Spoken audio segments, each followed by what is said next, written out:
몇몇 전문가들은 허리를 구부리는 윗몸 일으키기 동작에 대해서 회의적인 생각을 가지고 있습니다. 그 이유를 확인해보면 허리를 구부리는 동작을 많이 할수록 디스크가 뒤로 밀려나와 디스크로 인한 허리 통증이 생길 수 있다고 합니다. 그래서 허리를 구부리는 운동을 피하라고 말하고 있습니다. 하지만 이 말이 정말 맞을까요?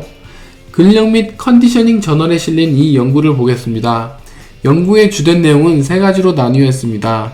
첫째로 허리를 구부리는 운동이 정말로 위험한지에 대한 내용, 둘째는 윗몸 일으키기와 같은 허리를 구부리는 운동의 효과, 그리고 마지막으로 이러한 윗몸 일으키기 운동을 언제 어떻게 적용하는지에 대한 내용입니다. 많은 사람들이 알고 있듯이 예전에 카데바 실험의 결과를 보면 허리를 자주 구부리게 되면 디스크가 약한 부분인 후회 측으로 디스크가 빠져나와 디스크 탈출이 생길 수 있고 이로 인해 허리 통증이 나타날 수 있습니다. 하지만 이는 사체에 대한 연구이며 실제 살아있는 우리 몸과 완전히 다를 수 있습니다. 울프의 법칙에 따라서 모든 살아있는 생물은 스트레스에 따라서 적응할 수 있습니다. 디스크 또한 예외가 아니며 여러 연구들에서는 이를 증명하고 있습니다. 우리가 몸을 자주 구부려서 척추 안의 디스크가 후방으로 이동한다고 하더라도 실제적으로는 이러한 부하에 따른 스트레스를 우리 몸이 반응을 하고 그에 따라 디스크뿐만 아니라 여러 조직들이 이에 맞게 재조직화될 수 있습니다. 이에 반해 카데바 연구, 즉 사체에서는 스트레스에 대한 여러 조직들이 적응하지 못하기 때문에 쉽게 디스크가 탈출될 수 있습니다. 또한 카데바 실험과 다르게 실제 시덥과 같은 운동을 할 때에는 세트와 세트 사이에 쉬는 시간이 있기 때문에 디스크가 충분히 회복될 수 있는 시간이 있습니다.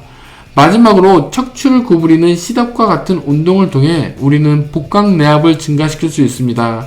이러한 복강내압의 증가를 통해서 실제 척추, 디스크 등에 가해지는 부하를 줄일 수 있습니다. 이 연구에서는 척추를 구부리는 시덥 운동과 플랭크와 같은 척추를 구부리지 않는 운동에 대해서 허리 부상에 대한 관계를 비교한 내용입니다. 1100명의 군인들이 16주간 운동을 하였으며 연구에서의 결과는 보는 것처럼 척추를 구부리는 윗몸 일으키기 운동과 플랭크와 같은 코어 운동에서의 차이가 없는 것을 확인할 수 있습니다.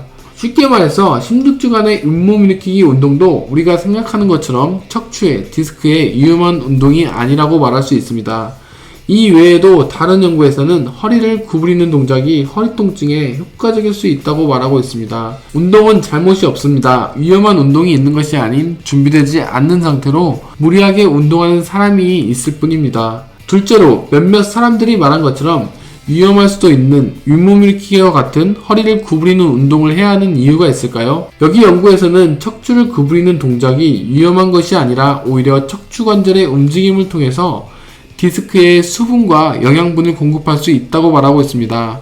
이를 통해 디스크에 적절한 스트레스 등 좋은 영향을 주어 더욱 건강한 디스크를 만들 수 있습니다. 예를 들어 디스크에 포함된 섬유류는 인대 그리고 힘줄과 비슷하게 구성되어 있기 때문에 회복 방법 또한 비슷하다고 할 수 있습니다. 인대와 힘줄의 정상적인 회복에 있어서 적절한 스트레스가 가장 중요합니다. 그래서 디스크에서도 적정한 스트레스가 필요하다고 할 수 있습니다. 그리고 우리가 식스팩과 같은 복부 근육을 만들기 위해서는 플랭크와 같은 정적 운동보다는 윗몸 일으키기 같이 허리를 구부렸다 피는 동적 운동이 훨씬 효과적입니다. 이 연구는 50세 이상 93명의 여성들을 대상으로 윗몸 일으키기 능력과 악력 등을 실험한 내용입니다. 연구 결과를 통해서 확인할 수 있는 내용은 윗몸 일으키기 능력이 떨어질수록 근육량이 줄었다는 것입니다. 따라서 다른 문제가 없다면 나이가 있는 사람들에게도 시덥을 통해 효과적으로 복부의 근력과 근비대를 만드는 것이 나이가 들에 따라 생길 수 있는 근육 감소증을 줄이는 데 중요할 수 있습니다. 마지막으로 윗몸 일으키기와 같은 척추를 구부리는 운동에 대한 적용 방법입니다. 한 번에 수십 번에서 수백 번의 척추를 구부리는 시덥 동작 등을 피하고 근력 증가나 근비대를 위해서는 부하를 적용해서 6회에서 15회 정도를 하는 것이 좋습니다. 이외에 운동의 속도도 역시 중요할 수 있습니다. 초보자는 15회, 2세트에서 3세트를 권하고 있으며 조금씩 늘려가는 것이 좋습니다. 또한 허리를 구부리는 운동을 많이 했을 경우에는 디스크의 회복 시간을 고려해 48시간까지는 구부리는 운동을 피하는 것이 좋습니다. 그리고 오래 앉아있거나 아침에 자고 일어났을 때는 디스크의 압력이 증가할 수 있기 때문에 최소 1시간에서 2시간 정도 척추를 구부리는 운동을 피하는 것을 추천합니다. 마지막으로 어떠한 이유로 인해 급성 허리 통증이 있다면 초기에 역시 허리를 구부리는 운동은 피하는 것이 좋습니다. 결론입니다. 적당한 때에 적절한 강도로 윗몸 일으키기를 한다면 허리를 구부리는 운동이 척추 디스크에 안 좋은 것이 아니라 오히려 좋은 영향을 줄 수 있습니다. 또한 허리를 구부리는 시덥 같은 운동을 통해 플랭크보다 효과적으로 복부의 근력 증가와 근비대를 만들 수 있습니다. 감사합니다. 영상이 도움이 되었다면 구독, 좋아요 부탁드립니다.